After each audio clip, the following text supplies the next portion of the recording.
Today is Bright Monday, so that is the 6th of May. I thought I'd just show you what's going on in the garden.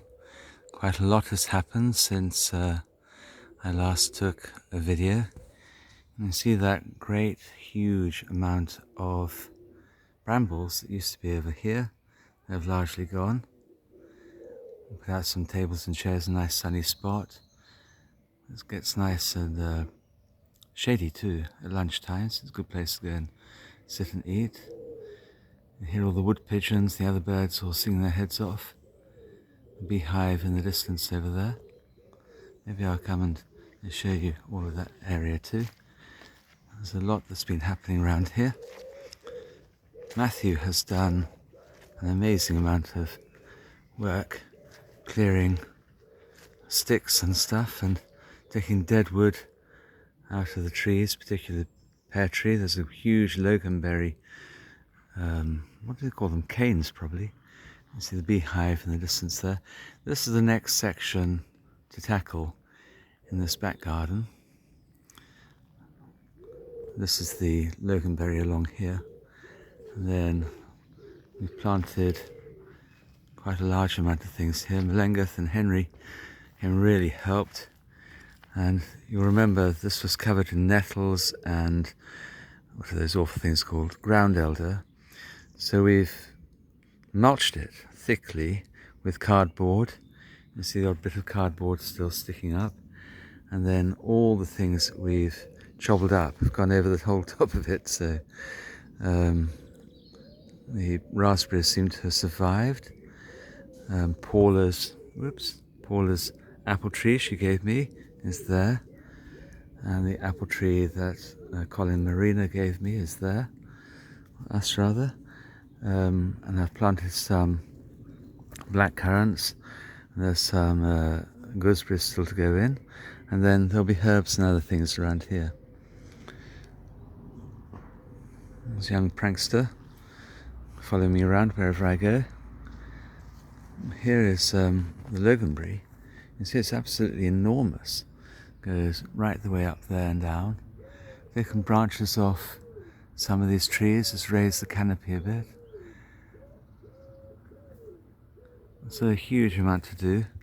It's beginning to look a bit more as if somebody actually lives here, which is something the garden itself might appreciate. Coming around here, I planted grapevines along this wall here. You can see some of them, others you can't see so well.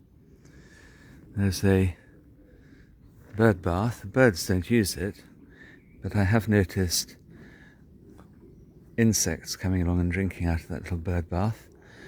So that's always a positive thing. Lots of ivy everywhere, which is fantastic for nesting birds. I know we've got robins nesting in parts of it. So a number of plants still to go out. Around here, more plants. You can see I've been sitting there drinking a nice cup of Bright Monday tea with milk. It's been quite delicious and a real treat. You've not had something you really enjoy for some time. Anyway, you can see the church over there. We had a really lovely time meeting the congregation and the Anglican parish priest over there yesterday. What lovely people, and really looking forward to working with them and helping them out in all sorts of ways. They're great folk, really great, extremely welcoming. Actually everything you'd want a congregation to be, but very small numbers, which is, I guess, difficult for them. And through the gate, which is locked on the wrong side, of course. I don't really quite understand how that is. And the fig tree here I planted. This is a cutting that I did. And then another fig tree. This first one it produces green figs.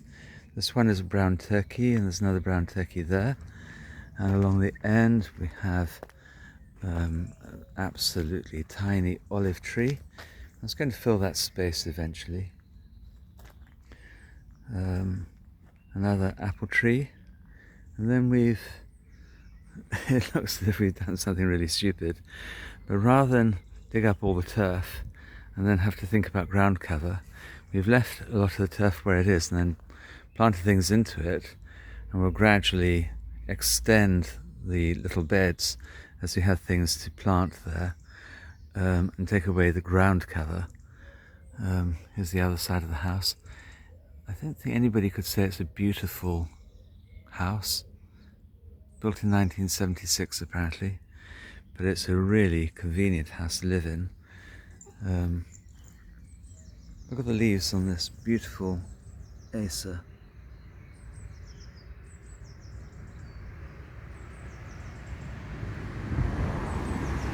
It's tiny, but it's going to grow. One day it'll be lovely. There's another fig tree to go in just over here. And then coming round again.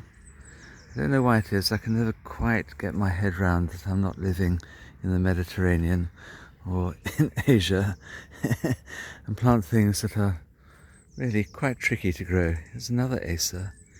Isn't that gorgeous? And I really love the colour of the twigs on it.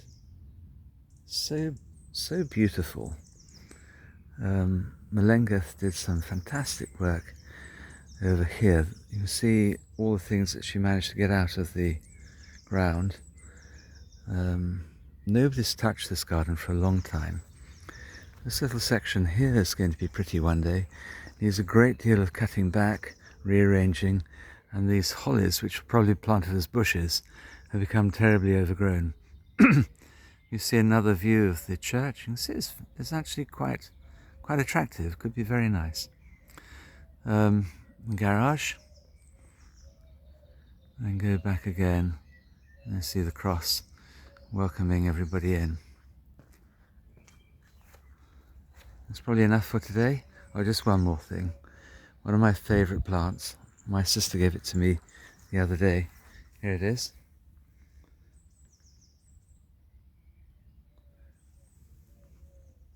Of course, it's a salvia called Hot Lips, and it does look like hot lips. It's a really good little salvia, and it's like salvias often do.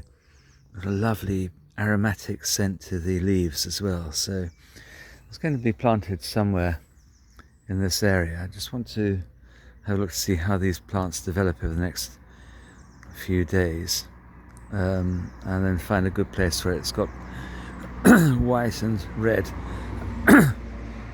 flowers on it that do actually look like hot lips.